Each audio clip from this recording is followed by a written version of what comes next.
guys, Fancy Fridays with me, Fancy Nancy, and today we are in this beautiful laundry room.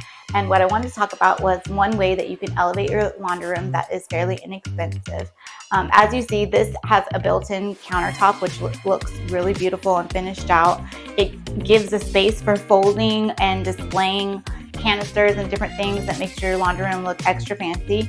If you cannot afford a built-in like this, Amazon actually sells covers to go over your washer and dryer, and it actually fits perfectly. That's what I have in my laundry room. So I will put the link on my Amazon store for you to see. But basically it is a cover that goes over. They have all different kinds. Mine's black and it has like a marble kind of swivel to match my countertop.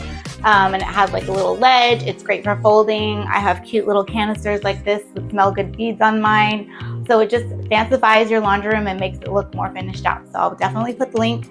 Think about that if you need extra space in your laundry room. It's fairly inexpensive. And that is Fancy Fridays for today. I hope everyone is living just fancy.